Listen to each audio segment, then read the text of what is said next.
नमस्कार दोस्तों, आपका एक बार फिर स्वागत है आपके अपनी YouTube channel GKGS for you में।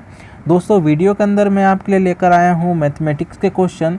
दोस्तों मैथ के अंदर आज हम करेंगे अति महत्वपूर्ण प्रश्न में टोटल 5 क्वेश्चन मैं आपको कराऊंगा दोस्तों।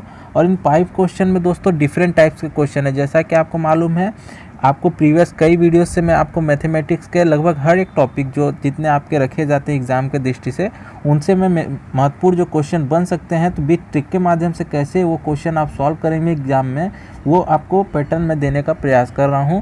तो दोस्तों आज के वीडियो में भी कुछ ऐसा ही है। 5 क्वेश्चन हम करेंगे, ठीक है, डिफरेंट टॉपिक से, और ट्रिक के माध्यम से रहेगा। 2 या 4 सेकेंड में कैसे आप परीक्षाओं में अपना आंसर टिक कर सकते हैं, ये मैं बताने वाला हूँ, ठीक है। तो दोस्तों ये सारे क्वेश्चन आपके बार बार परीक्षाओं में पूछे जाने वाले प्रश्न हैं, मोस्ट रिपीटेड क्वेश्चन है, ठीक है, आपके आने वाले एग्जाम में पूछे जा सकते हैं, इसलिए इनकी प्रैक्टिस आप कर ले अच्छे से, ठीक है। स्टार्ट करते हैं दोस्तों क्वेश्चन आज के। क्वेश्चन नंबर फर्स्ट है दोस्तों आज का, वर्तमान में माया और छाया की उम्र का अनुपात 6:5 है। अब से 15 साल बाद अनुपात 9:8 में बदल जाएगा, तो माया की वर्तमान उम्र क्या है। ठीक है दोस्तों, क्वेश्चन को समझिए दोस्तों, उसके बाद इसे ट्रिक के माध्यम से 4 से 5 सेकंड में कैसे आप आंसर दे सकते हैं, इसे अभी सॉल्व करेंगे। तो दोस्तों यहाँ दिया गया है माया और छाया की उम्र का रेशियो कितना है, 6:5। और जो ये रेशियो दिया गया है ना दोस्तों, ये रेशियो है वर्तमान का, ठीक है, करंट का रेशियो है। तो 6:5 रेशियो मैंने लिख लिया।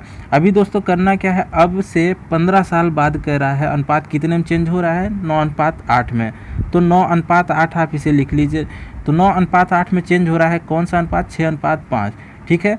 तो इस अनुपात से दोस्तों क्वेश्चन हमें सॉल्व करना है। जब आपका अनुपात देखिए दोस्तों चेंज हो रहा है, माया के यदि देख लीजिए पहले तो 6 से 9 हो रहा है, और इधर यदि हम छाया का देखते हैं तो 5 से बढ़ के 8 हो रहा है। तो रेशियो में कितनी की वृद्धि हो रही है दोस्तों, 3 की वृद्धि हो रही है। चाहे आप माया का देखेंगे या छाया का, दोनों में 3 की वृद्धि हो रही है रेशियो में, ये अनुपात की बात करें तो।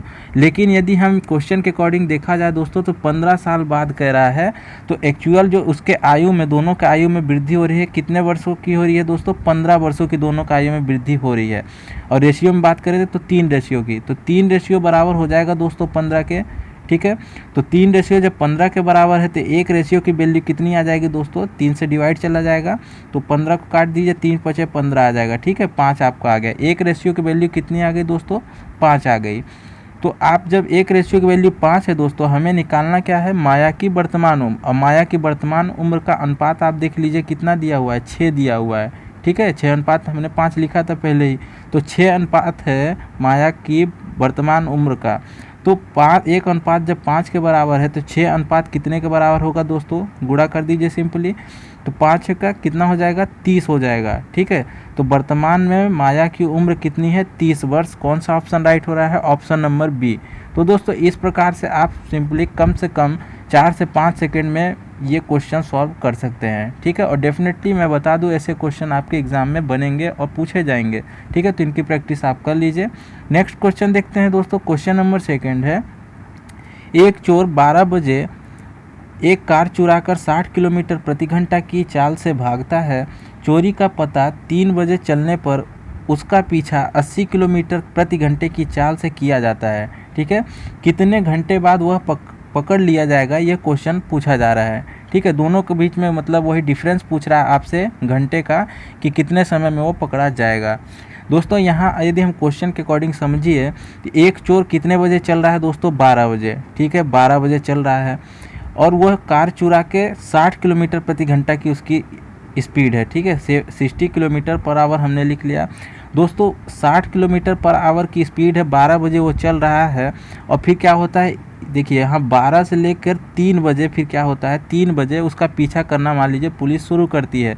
तो 12 से लेकर 3 बजे के बीच में जो 3 घंटा का टाइम था दोस्तों, ठीक है, 3 घंटे का जो टाइम था, 3 घंटे में वो चोर कितना दूर निकल गया होगा, तो ये आप गुणा कर लीजिए, ठीक है। दूरी की गणना कैसे करेंगे दोस्तों, दूरी बराबर 4 गुणे समय हो जाएगा, ठीक है। तो 60 × 3 करेंगे तो 60 कितना हो जाएगा, 180 किलोमीटर। तो 180 किलोमीटर निकल गया चोर दूर, ठीक है, किससे, पुलिस से।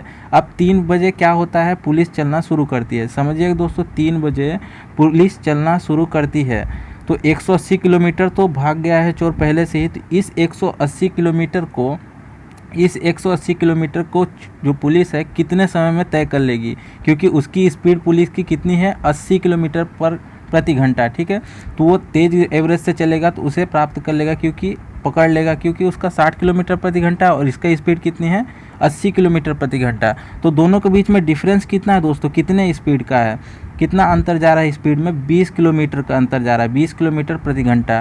तो ये स्पीड पुलिस की ज़्यादा है और 20 किलोमीटर एक्स्ट्रा चलने पर वो 180 दूरी को, जो 180 किलोमीटर की दूरी है, कितने घंटे में उसे तय कर लेगा। तो इसको 20 से डिवाइड कर लीजिए। ठीक है, दोनों का डिफरेंस करना है आपको, और जो आपका डिफरेंस आएगा चालों में उसे आप डिवाइड कर दीजिए जो दूरी तय कर लिया है चोर ने, एक्स्ट्रा जो दूरी तय किया है। ठीक है, तो 20 से जब आप इसे डिवाइड करेंगे, सिंपली कटा लीजिए, तो कितनी बारी में जाएगा दोस्तों 9 बारी, और ये जीरो लग जाए, यानी 90 बारी में, सॉरी ये 9 बारी में जाएगा, यहाँ जीरो नहीं आएगा आपका। तो 9 आपका आ गया दोस्तों, और 9 क्या है, ये 9 घंटे हैं। ठीक है, ये 9 घंटे में क्या करेगा, चोर को पकड़ लेगा। ठीक है, क्योंकि उसकी स्पीड ज़्यादा है और 9 घंटे जो डिफरेंस जा रहा है 180 का, ये 9 घंटे में तय कर लेगा, तो उसके पास तो ऑटोमेटिक पकड़ लेगा। ठीक है, पहुंच जाएगा। तो ये 9 घंटे का डिफरेंस ही आपको निकालना था। ऑप्शन नंबर कौन सा राइट हो रहा है दोस्तों, सी राइट हो रहा है। नेक्स्ट क्वेश्चन है दोस्तों, क्वेश्चन नंबर 3, किसी संख्या को 36 से भाग देने पर शेषफल 19 आता है, तदनुसार उसी संख्या को 12 से भाग देने पर शेषफल कितना आएगा। ठीक है, मोस्ट इंपॉर्टेंट क्वेश्चन है दोस्तों, और बार बार एग्जाम में ये क्वेश्चन पूछ लिया जाता है। तो इसे कैसे सॉल्व करना है, मान लीजिए कोई संख्या कितनी है 36 से, जिसको हम भाग दे रहे हैं। ठीक है, शेषफल कितना बच रहा है दोस्तों 19 बच रहा है। इसे आप या तो बेसिक मेथड से सॉल्व कर सकते हैं या तो ट्रिक के माध्यम से। अब दोस्तों एग्जाम कहता है ट्रिक के माध्यम से आप इसे आंसर ला दीजिए। तो आपको करना क्या है दोस्तों, कोई संख्या जो 36 से भाग दे रहे हैं, कितनी बारी कितना शेषफल आ रहा है 19 शेषफल आ रहा है। ठीक है, तो ये ध्यान में रखिएगा, जो नेक्स्ट संख्या आपकी इसमें दी जाएगी, हमेशा ऐसे ही क्वेश्चन बने रहेंगे, केवल आपके अंक जो हैं वो बदल दिए जाएंगे। तो जो लास्ट की नेक्स्ट संख्या दी जाएगी जिसमें से आपको भाग देना है, तो बस आपको ये देखना है क्या वो पहले वाली जो संख्या जिससे भाग दी जा रही थी उससे पूरी तरह से विभाजित कर रहा है। तो देखिए यहाँ 12 दूना 36, सॉरी 12 तिया 36 हो जाएगा, ये पूरी तरह से कट जाएगा। ठीक है, 12 से तो आप विभाजित हो गया, यानी आपका ट्रिक फॉलो होगा। तो ट्रिक क्या कहता है दोस्तों, जो आपकी संख्या जिससे आप भाग दे रहे हैं लास्ट में, तो उसको भाग देना किससे 19 से भाग दे दिया, यानी जो शेषफल आता है। ठीक है, तो उस शेषफल से भाग दे दीजिए, तो आपका जो बचेगा उसके बाद शेषफल वो आपका आंसर होगा। यानी 12 से आप 19 को कटाएंगे तो 12 एकम 12 लिख देता हूँ मैं दोस्तों, 19 है, 12 से डिवाइड करेंगे तो 12 एकम 12 कटा, कितना बचा आपका 7 बचा दोस्तों। तो 7 जो शेष आ रहा है यही आपका आंसर है, ऑप्शन नंबर फर्स्ट 7 इसका आंसर हो जाएगा दोस्तों। विद इन आप 2 से 3 सेकेंड बिना पेन उठाए आप इसे सॉल्व कर सकते हैं आसानी से। चलिए नेक्स्ट क्वेश्चन देखते हैं। क्वेश्चन नंबर 4 क्या कहता है दोस्तों, किसी परीक्षा में 20% छात्र विज्ञान में तथा 15% गणित में फेल हुए, यदि 73% छात्र इन दोनों विषयों में पास हुए हों तो कितने प्रतिशत छात्र इन दोनों विषयों में फेल हुए हैं। ठीक है दोस्तों, क्वेश्चन अच्छा है और एग्ज़ाम में निश्चित तौर पर ऐसे क्वेश्चन बनते हैं। दोस्तों करना क्या है, देखिए 2 टाइप का ऐसा क्वेश्चन होता है, आपको कुछ बेसिक मेथड नहीं लगाना है, ट्रिक आप ध्यान में रखिए, आपका आंसर आपके सामने होगा। दोस्तों यहाँ या तो पूछा जाएगा दोनों विषयों में फेल कितने हुए हैं या दोनों विषयों में पास कितने हुए हैं। ठीक है, कंडीशंस यही रहेंगी। हमेशा आपके 3 परसेंटेज दिए जाएंगे, अलग अलग परसेंटेज, फिर दोनों का साथ में परसेंटेज। ठीक है, और फिर आपका दोनों के साथ में परसेंटेज का फेल का परसेंटेज पूछ लिया जाएगा। ठीक है, तो देखिए समझिएगा दोस्तों क्या करना है ऐसे क्वेश्चन में। जब भी आपका यहाँ फेल दिया हो तो पहला वाला भी जो परसेंटेज रहेगा वो फेल होना चाहिए, दूसरा वाला परसेंटेज भी फेल होना चाहिए, और तीसरा वाला जो परसेंटेज दिया रहेगा वो पास का होना चाहिए। देखिए सेम कंडीशन आपका दिया हुआ है क्वेश्चन में। तो करना क्या है, पहली वाली जो संख्या है परसेंटेज उसको लिखिए, दूसरा वाला परसेंटेज कितना है दोस्तों 15 उसको लिखिए, और तीसरा वाला, तीनों को जोड़ना है, तीनों परसेंटेज को, और फिर इसे इसमें से 100 को माइनस कर देना है, पूरे को जोड़ना है फिर 100 माइनस कर देना है। तो इसे जोड़ते हैं दोस्तों, 20 15 कितना होगा 35 हो गया। ठीक है, 35 प्लस आपको 73 और जोड़ लीजिए, तो 5 3 8 हो गया, 7 3 10, 108 हो गया, और माइनस आपका 100 लगा हुआ है। ठीक है, तो 100 माइनस कीजिए 108 में, बचा आपका 8% दोस्तों। ठीक है, 8% इसमें बचा, और यही 8% आपको दोनों विषयों में फेल हुए छात्रों की संख्या है, यानी ऑप्शन नंबर बी राइट हो जाएगा। ठीक है दोस्तों, कंडीशन मैंने आपको बता दिया, ऐसे ही क्वेश्चन बनेंगे और इसी टाइप के। जहाँ मैंने अभी बताया कि यहाँ फेल का पूछा गया था तो आपने सेम ट्रिक फॉलो की। अगर यहीं पास क्या करेगा दोस्तों, यहाँ पास पूछ लेगा कि दोनों विषय में कितने पास हुए और बाकी कंडीशन सेम रहेगी। और यहाँ जो आपके फेल लिखे हुए हैं, ठीक है, अलग अलग जो परसेंटेज दिया हुआ है, तो यहाँ भी पास कर देगा और जहाँ पास दोनों विषय में यहाँ पास लिखा हो ये फेल कर देगा। ठीक है, बस ऐसे ही क्वेश्चन चेंज होंगे और सेम आपका ट्रिक रहेगा कि तीनों को जोड़ना है और माइनस कर देना है 100। ठीक है, तो दोस्तों इसका क्या ऑप्शन है, ऑप्शन नंबर बी 8% जिन कैंडिडेट का सही है। ठीक है, तो अच्छी तैयारी कर रहे हैं अभी अपने फॉरेस्ट गार्ड एग्जाम के लिए। चलिए नेक्स्ट क्वेश्चन देखते हैं। क्वेश्चन नंबर 5 क्या है। दो नल है P तथा Q मिलकर एक खाली घड़े को 18 सेकंड में भर सकते हैं। ठीक है, यदि नल Q इसे 24 सेकंड में भर सके तो P अकेला खाली घड़े को कितने सेकंड में भर सकेगा, दोस्तों पूछा गया है क्वेश्चन।